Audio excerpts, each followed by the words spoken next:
ध्यान से सुनो। अगर तुम किसी औरत को कंट्रोल करना चाहते हो तो तुम पहले ही गेम हार चुके हो, क्योंकि जो आदमी कंट्रोल मांगता है वो अंदर से इनसिक्योर होता है। असली कंट्रोल किसी के दिल पर नहीं होता, असली कंट्रोल होता है अपने दिमाग पर। जब तुम उसके पीछे भागते हो वो इंस्टिंक्टिवली दूर चली जाती है। जब तुम बार बार मैसेज करते हो वो इंटरेस्ट खो देती है। जब तुम वैलिडेशन ढूंढते हो तो वो तुम्हें ऑप्शन समझने लगती है। लेकिन जिस दिन तुमने अपने इमोशंस पर लगाम लगा ली, जिस दिन तुमने आउटकम से खुद को आज़ाद कर लिया, उस दिन पूरा खेल पलट जाता है। तुम चेज़ करना छोड़ देते हो और वही दिन होता है जब वो तुम्हें नोटिस करना शुरू करती है। आज मैं तुम्हें सिखाऊंगी रिवर्स साइकोलॉजी का वो स्टोइक फ्रेमवर्क जो मैनिपुलेशन नहीं है, जो ड्रामा नहीं है, बल्कि एक ऐसी मानसिक ताकत है जिससे वो खुद इन्वेस्ट करेगी और तुम शांत रहोगे लेकिन खतरनाक। पॉइंट 1, आउटकम इंडिपेंडेंस, परिणाम से आज़ादी। सबसे पहली गलती क्या होती है? तुम चाहते हो वो रिप्लाई करे, वो कॉल करे, वो तुम्हें नोटिस करे, वो तुम्हें मिस करे, और धीरे धीरे तुम्हारा पूरा इमोशनल सिस्टम उसके बिहेवियर पर डिपेंड हो जाता है। अगर उसने जल्दी रिप्लाई कर दिया तुम खुश, अगर उसने सीन करके छोड़ दिया तुम्हारा मूड खराब। यही तुम हार जाते हो, क्योंकि जिस इंसान का मूड किसी और के एक्शन पर डिपेंड करता है उसका कंट्रोल उसी के हाथ में चला जाता है। आउटकम इंडिपेंडेंस का मतलब है तुम रिजल्ट से इमोशनली डिटैच्ड हो जाओ। तुम मैसेज करो लेकिन एक्सपेक्टेशन के साथ नहीं, तुम एफर्ट करो लेकिन रिटर्न की गिनती के बिना, तुम सामने वाले से जुड़ो लेकिन खुद को खो कर नहीं। रिवर्स साइकोलॉजी यही काम करती है।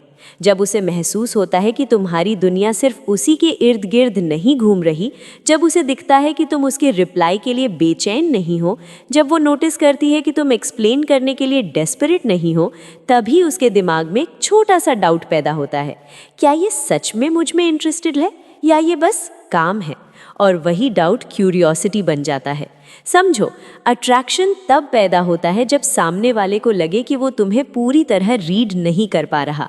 लेकिन अगर तुम हर बात इंस्टेंटली क्लियर कर दोगे, हर साइलेंस को मैसेज से भर दोगे, हर ऑकवर्ड मोमेंट को जस्टिफाई कर दोगे, तो तुम प्रिडिक्टेबल बन जाओगे। आउटकम इंडिपेंडेंस तुम्हें अनप्रिडिक्टेबल बनाती है। जब तुम इमोशनली स्टेबल रहते हो तब तुम्हारी प्रेजेंस हैवी हो जाती है। तुम रिएक्शन से नहीं चलते, तुम डिसीजन से चलते हो। औरत को ऐसा आदमी सबकॉन्शियसली सेफ और पावरफुल दोनों लगता है। याद रखो, तुम्हारा काम उसे इम्प्रेस करना नहीं है, तुम्हारा काम खुद को लूज ना करना है। जिस दिन तुम्हारा मूड उसके बिहेवियर से फ्री हो गया, उसी दिन पावर शिफ्ट हो जाती है, और यही असली रिवर्स है। पॉइंट 2, स्कैरसिटी इफेक्ट, दुर्लभ बनो। जो चीज़ हर वक्त अवेलेबल होती है उसकी कीमत गिर जाती है। ये सिर्फ मार्केट का रूल नहीं है, ये ह्यूमन साइकोलॉजी का रूल है। अगर तुम 24/7 ऑनलाइन हो, हर स्टोरी सबसे पहले देखते हो, हर पोस्ट पे रिएक्ट करते हो, हर रैंडम बात पे तुरंत अवेलेबल हो जाते हो, तो तुम धीरे धीरे स्पेशल से कॉमन बन जाते हो। और कॉमन चीज़ की क्रेविंग नहीं होती। स्टोइक योद्धा कभी ऑप्शन नहीं होता, वो प्रायोरिटी भी मांगता नहीं, वो नेचुरली बन जाता है। स्कैसिटी का मतलब एटीट्यूड दिखाना नहीं है। स्कैसिटी का मतलब है तुम्हारी लाइफ जेन्युइनली बिजी हो, तुम्हारे गोल्स हो, तुम्हारी रूटीन डिसिप्लिन्ड हो, तुम्हारी स्टैंडर्ड्स क्लियर हो। जब तुम्हारी दुनिया बड़ी होती है तो तुम अटेंशन के लिए खाली नहीं रहते, और जब तुम अटेंशन के लिए खाली नहीं रहते तब लोग तुम्हारा अटेंशन कमाने की कोशिश करते हैं। सोचो, अगर तुम हमेशा अवेलेबल हो तो उसे तुम्हें खोने का डर क्यों होगा? लेकिन अगर तुम्हारी प्रेजेंस लिमिटेड हो, अगर तुम हर टाइम एक्सेसिबल ना हो, अगर तुम्हारी एनर्जी सिलेक्टिव हो, तो उसके दिमाग में वैल्यू ऑटोमेटिकली बढ़ जाती है। स्कैसिटी एब्सेंस से नहीं बनती, स्कैसिटी एब्सेंस से बनती है। तुम बिजी होने का नाटक मत करो, तुम सच में बिजी बनो। अपने शरीर पर काम करो, अपने काम पर फोकस करो, अपनी स्किल्स अपग्रेड करो। जब तुम्हारा ग्रोथ विजिबल होता है तब कंपैरिजन शुरू होता है। वो देखती है तुम स्टेबल हो, तुम ड्रिवन हो, तुम डिपेंडेंट नहीं हो, और फिर धीरे धीरे वो तुम्हारी दुनिया में एंट्री चाहती है। याद रखो, जिस आदमी के पास पर्पस नहीं होता वो अटेंशन के पीछे भागता है। जिस आदमी के पास पर्पस होता है अटेंशन उसके पीछे आती है। स्कैसिटी कोई गेम नहीं है, स्कैसिटी एक लाइफस्टाइल है। और जब तुम दुर्लभ बन जाते हो तब तुम चेज नहीं करते, तुम चूज करते हो। पॉइंट 3, इमोशनल न्यूट्रलिटी, भावनात्मक संतुलन। वो अगर एटीट्यूड दिखाए तुम हंस दो, वो इग्नोर करे तुम काम रहो, वो जेलसी टेस्ट करे तुम रिएक्ट मत करो। यहीं से असली खेल शुरू होता है। ज़्यादातर मर्द यहीं हार जाते हैं क्योंकि उनका ईगो जल्दी ट्रिगर हो जाता है। वो तुरंत प्रूव करना चाहते हैं, मैं गलत नहीं हूँ, मैं बेटर हूँ, तुम ऐसा कैसे कर सकती हो। और जैसे ही तुम इमोशनल हो जाते हो तुम प्रिडिक्टेबल हो जाते हो। समझो, कई बार सामने वाला तुम्हारी फीलिंग्स नहीं, तुम्हारी स्टेबिलिटी टेस्ट कर रहा होता है। वो देखना चाहती है क्या तुम प्रेशर में टूटते हो, क्या तुम एटीट्यूड से डिस्टर्ब हो जाते हो, क्या तुम इग्नोर होने पर डेस्परेट हो जाते हो। अगर तुम हर छोटी बात पर रिएक्ट करोगे तो तुम सेफ नहीं लगोगे, तुम कंट्रोल्ड लगोगे। लेकिन जब तुम इमोशनल न्यूट्रलिटी में रहते हो तुम्हारी एनर्जी अलग लेवल की हो जाती है। न्यूट्रलिटी का मतलब कोल्ड होना नहीं है।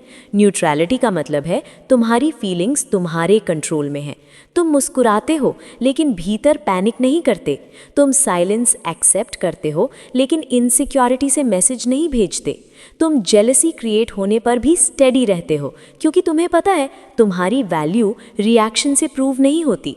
याद रखो, जो आदमी हर बात पर एक्सप्लेन करता है वो अप्रूवल ढूंढ रहा होता है। जो आदमी काम रहता है वो सर्टेनिटी दिखा रहा होता है और सर्टेनिटी अट्रैक्टिव होती है। अगर तुम ट्रिगर हो गए गेम खत्म। अगर तुम स्टेडी रहे उसके दिमाग में सवाल शुरू, इसे फ़र्क क्यों नहीं पड़ा, ये इतना कंपोज्ड कैसे है, क्या ये मुझसे इमोशनली डिपेंडेंट नहीं है। और जब ये सवाल शुरू होते हैं तब इमोशनल पुल एक्टिवेट होता है।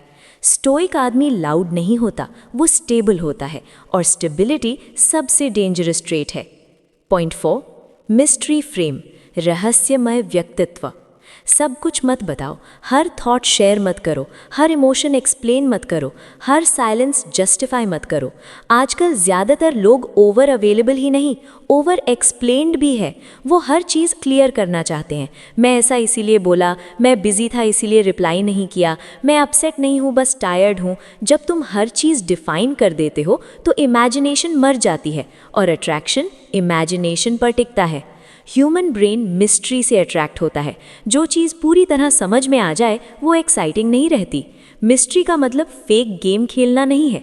मिस्ट्री का मतलब है तुम्हारी इनर वर्ल्ड इतनी रिच हो कि तुम हर बात सरफेस पर ना लाओ।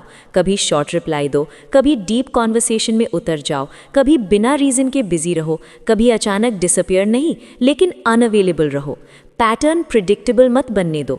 जब तुम्हारा बिहेवियर लीनियर होगा तो उसका माइंड आराम में रहेगा।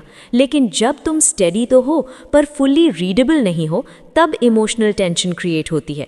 वो सोचती है ये क्या सोच रहा है, क्या ये जेन्युइन इंटरेस्टेड है या ये बस नेचुरली काम है। और यही मेंटल लूप उसे तुम्हारे बारे में सोचने पर मजबूर करता है। याद रखो, मिस्ट्री साइलेंस से नहीं आती, मिस्ट्री डेप्थ से आती है। तुम्हारी लाइफ, तुम्हारे गोल्स, तुम्हारा माइंडसेट अगर स्ट्रांग है तो तुम्हें लाउड होने की ज़रूरत नहीं। तुम कम बोलकर भी हैवी लगोगे। जब उसे तुम्हारे बारे में सब कुछ पता होगा एक्साइटमेंट खत्म। लेकिन जब वो पूरी तरह श्योर ना हो फिर भी सिक्योर फील करे तभी अट्रैक्शन मैच्योर होता है। स्टोइक आदमी खुद को डिस्प्ले नहीं करता, वो खुद को रिवील करता है धीरे धीरे। और यही स्लो रिवील सबसे पावरफुल साइकोलॉजिकल पुल है। पॉइंट 5, पुल बैक स्ट्रैटेजी, पीछे हटने की ताकत। सबसे पावरफुल मूव क्या है? पीछे हट जाना। ज़्यादातर लोग सोचते हैं कि जीतने के लिए पुश करना पड़ता है, ज़्यादा मैसेज, ज़्यादा कॉल, ज़्यादा एफर्ट। लेकिन अट्रैक्शन प्रेशर से नहीं, स्पेस से ग्रो करता है। अगर वो अचानक कोल्ड हो जाए, रिप्लाई शॉर्ट कर दे, इंटरेस्ट कम दिखाए, तो तुम्हारा इंस्टिंक्ट कहेगा डबल एफर्ट लगाओ, उसे खोना मत। और यहीं गेम पलट जाता है क्योंकि जब कोई पीछे हट रहा हो और तुम आगे बढ़ रहे हो तो बैलेंस टूट जाता है। पुल बैक स्ट्रैटेजी का मतलब ईगो से गायब हो जाना नहीं है। इसका मतलब है तुम अपनी एनर्जी वापस ले लो, तुम चेज बंद कर दो, तुम इनिशिएट कम कर दो, तुम इमोशनली इन्वेस्ट करना पॉज कर दो। साइलेंस बहुत लाउड होता है। जब तुम अचानक अनअवेलेबल नहीं लेकिन लेस अवेलेबल हो जाते हो तब उसके दिमाग में पैटर्न ब्रेक होता है। पहले तुम इन्वेस्ट कर रहे थे, पहले तुम इनिशिएट कर रहे थे, पहले तुम वार्मथ दे रहे थे और अब तुम काम हो, न्यूट्रल हो, प्रेजेंट हो पर चेजिंग नहीं। तभी उसके माइंड में सवाल उठता है, पहले ये इतना इन्वेस्ट करता था, अब क्यों नहीं?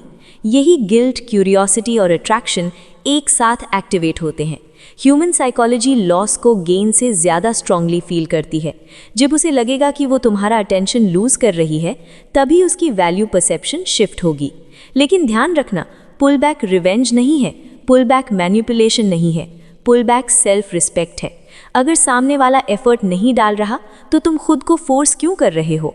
स्टोइक आदमी बेगिंग नहीं करता, वो ऑब्जर्व करता है, और जब उसे इम्बैलेंस दिखता है वो क्वाइटली स्टेप बैक ले लेता है।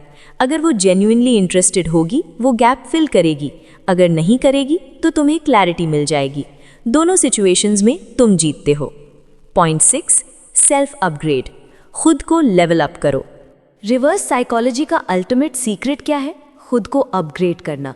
तुम कितनी भी स्ट्रैटेजीज यूज कर लो, अगर तुम्हारी कोर वैल्यू लो है तो अट्रैक्शन टेम्पररी ही रहेगा। लेकिन जब तुम खुद को ट्रांसफॉर्म करते हो तो डायनामिक्स परमानेंटली शिफ्ट हो जाते हैं। सेल्फ अपग्रेड कोई रिवेंज प्लान नहीं है, ये एवोल्यूशन है। जब तुम अपने शरीर पर काम करते हो, जब तुम जिम में डिसिप्लिन बिल्ड करते हो, जब तुम्हारी पोस्चर कॉन्फिडेंट हो जाती है, जब तुम्हारी ड्रेसिंग शार्प हो जाती है, तो तुम्हारी प्रेजेंस बदल जाती है। फिर तुम्हें प्रूफ करने की ज़रूरत नहीं पड़ती। जब तुम्हारी कम्युनिकेशन क्लियर और काम होती है, जब तुम रिएक्ट नहीं रिस्पॉन्ड करते हो, जब तुम बोलने से ज़्यादा सुनते हो, तो तुम्हारी मैच्योरिटी विजिबल हो जाती है। और जब तुम अपने करियर, स्किल्स और मनी पर फोकस करते हो तो तुम्हारी स्टेबिलिटी स्ट्रांग हो जाती है। अब सोचो, अगर उसने तुम्हें उस फेज़ में छोड़ा था जब तुम एवरेज थे और कुछ महीनों बाद वो तुम्हें ट्रांसफॉर्म देखे, तो कंपैरिजन ऑटोमेटिक होगा। ये पहले ऐसा नहीं था, ये ग्रो कैसे कर गया? क्या मैंने जल्दी डिसीजन ले लिया? रिग्रेट फोर्स नहीं किया जाता, रिग्रेट अर्न किया जाता है। सेल्फ अपग्रेड का सबसे पावरफुल साइड इफेक्ट ये है, तुम्हें फिर वैलिडेशन की ज़रूरत नहीं रहती। तुम्हारी वैल्यू एक्सटर्नल अप्रूवल पर डिपेंड नहीं रहती। तुम अट्रैक्ट करने की कोशिश नहीं करते, तुम नेचुरली अट्रैक्टिव बन जाते हो। और जब तुम इंटरनली फुलफिल्ड होते हो, तब तुम्हारी एनर्जी नीडी नहीं होती, वो ग्राउंडेड होती है। याद रखो, स्ट्रैटेजी टेम्पररी इंटरेस्ट पैदा करती है, लेकिन ग्रोथ परमानेंट रिस्पेक्ट बनाती है। स्टोइक आदमी प्यार की भीख नहीं मांगता, वो खुद को इतना वैल्यूएबल बना देता है कि लोग इन्वेस्ट करने का मौका ढूंढते हैं। गेम कंट्रोल से नहीं जीता जाता, गेम एवोल्यूशन से जीता जाता है। सुनो, किसी लड़की को कंट्रोल करने की कोशिश मत करो। किसी के इमोशंस के साथ खेलना ताकत नहीं है, वो इनसिक्योरिटी है, डोमिनेंस के नाम पर छुपी होती है। असली कंट्रोल बाहर नहीं मिलता, असली कंट्रोल अंदर बनता है। जब तुम अपने रिएक्शंस पर काबू पा लेते हो, जब तुम्हें रिप्लाई की बेचैनी नहीं होती, जब तुम्हें वैलिडेशन की भूख नहीं होती, तब तुम डेंजरस बनते हो, शांत लेकिन पावरफुल।